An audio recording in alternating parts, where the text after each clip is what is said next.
In this video, I will show you how you can create a user in Linux using with a specific ID.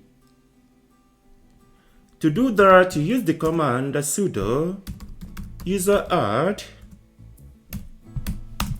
with the flag u.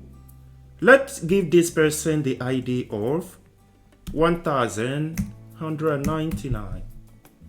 Then the name of the user, let's call the user Kelly. Now we can check this user to see that the ID was assigned.